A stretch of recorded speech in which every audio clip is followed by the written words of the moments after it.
Hi guys, welcome back to my channel and my name is Nadia. Let's be real for a second. Dating is already confusing. Add sexuality into the mix, especially if you're just starting to explore dating women, and suddenly it can feel like you've been dropped into a completely different world with zero instructions. You're wondering, who makes the first move? How do I even know if she's into me? What if I mess this up? Here's the truth, you're not alone. And no, there isn't some secret rule book everyone else got except you.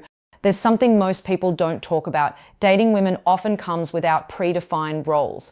There's no automatic script telling you who leads, who follows, who texts first, or how fast things should move. And while that freedom is empowering, it can also feel overwhelming. You might find yourself overthinking everything. Was she just being friendly? Should I message again or wait? Am I being too much or not enough? If you're new to this, there's also a layer of self-discovery happening at the same time. You're not just learning about someone else, you're learning about your own feelings, your desires, your boundaries, and yeah, that can feel intense. Here's what's really going on underneath all of this. When two women date, there's often a lot of emotional awareness in the mix. Conversations can go deeper, faster. You might find yourself opening up in ways you didn't expect, and that can create a strong sense of connection very quickly. But here's the truth. Emotional intensity is not always the same as long-term compatibility. You can feel close to someone very fast and still not be right for each other. That's where a lot of beginners get caught because it feels so real, so strong. You might skip important steps like checking in with yourself. Do I actually like her? Or do I just like the attention? Another thing no one prepares you for, rejection can feel more personal. It can hit deeper because you might see yourself reflected in the person you're dating, but you need to remember this. Rejection is not a statement about your worth. It's just a mismatch. Let's talk about how this plays out in real life.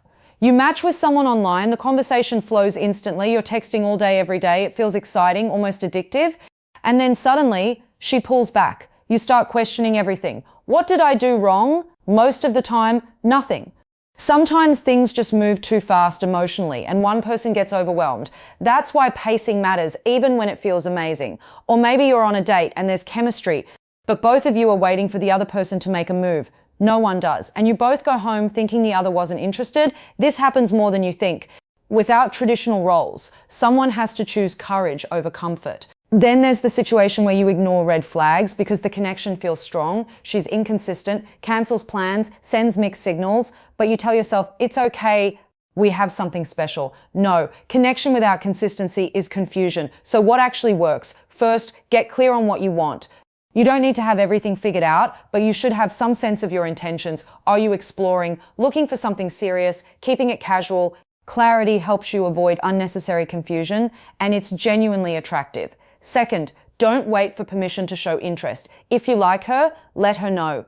If you want to see her again, ask. Confidence isn't about being loud or dominant. It's about being honest. Third, set boundaries early. Just because emotional connection can build quickly doesn't mean you owe someone unlimited access to you. You can like someone and still say, I need space, I'm not ready for that, or let's slow this down.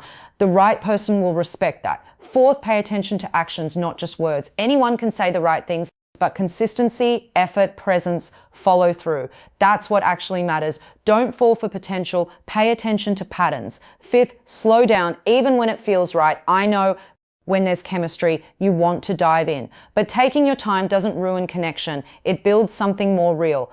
It gives you space to see who the person actually is, not just who they seem to be in the beginning. Sixth, be mindful of online dating behavior. Ghosting, mixed signals, emotional unavailability, it's all part of modern dating. But here's the key, don't chase confusion. If someone is unclear, inconsistent, or makes you question your value, step back. The right connection will feel steady, not chaotic. And finally, stay connected to yourself. It's easy to get wrapped up in someone else, especially when emotions run deep.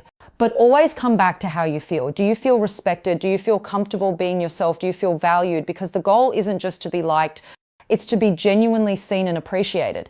Here's the truth. Dating women isn't about following rules or fitting into roles. It's about authenticity. It's about communication. It's about self-respect. You don't need to be perfect. You don't need to have all the answers. You just need to be honest, aware, and willing to learn. Every experience, good or bad, is shaping your understanding of what you want and what you deserve. So if you're at the beginning of this journey, take a breath. You're not behind. You're not doing it wrong, you're learning, and that's exactly where you're supposed to be. If this resonated with you, stay with me because we're going deeper into attraction, connection, and modern dating dynamics next.